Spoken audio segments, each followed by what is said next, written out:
Sudah menjadi keyakinan dalam kehidupan kita bahwa segala yang ada permulaannya tentu akan ada penghabisannya. Setiap yang punya awal mesti akan punya akhir. Tidak ada keabadian dalam kehidupan dunia ini. Semuanya datang dan pergi silih berganti, berubah oleh pergeseran masa dan pertukaran waktu. Demikianlah kalau kita mau merenungi kehidupan dari alam di sekitar kita.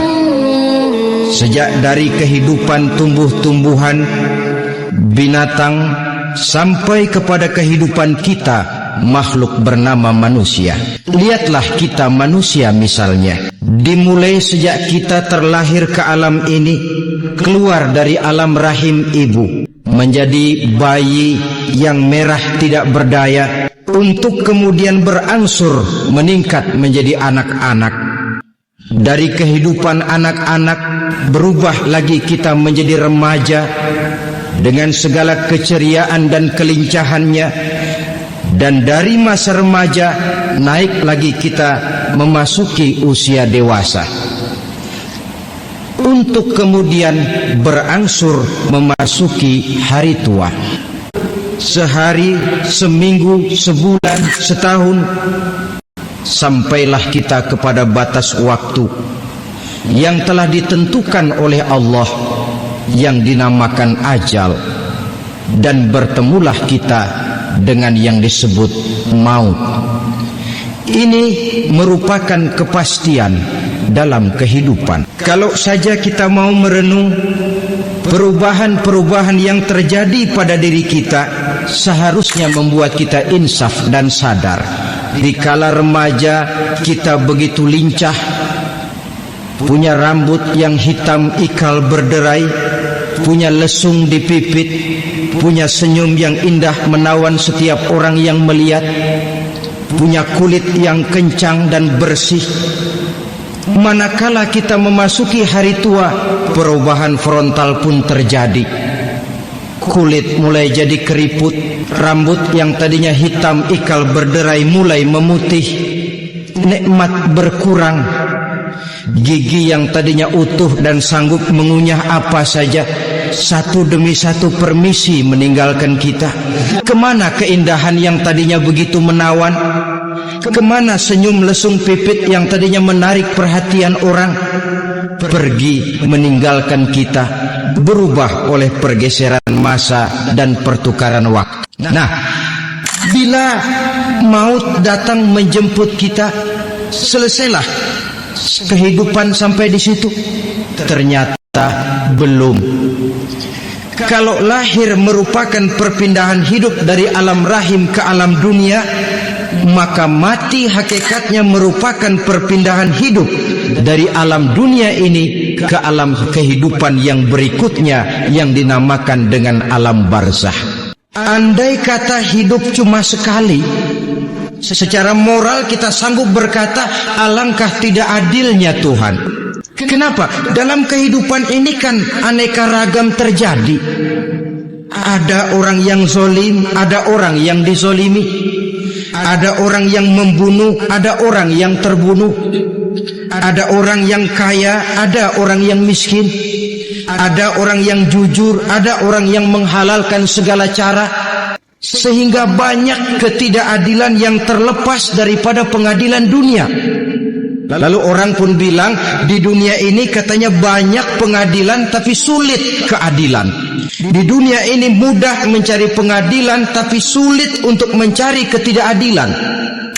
Andai kata hidup cuma sekali, tidak akan ada hidup sesudah hidup yang sekarang ini. Bagaimanakah nasib mereka yang lepas dari pengadilan dunia ini? Alangkah tidak adilnya Allah, andai kata tidak ada kehidupan sesudah hidup yang sekarang. Tentulah akan terjadi di mana orang menghalalkan segala macam cara untuk mencapai tujuan.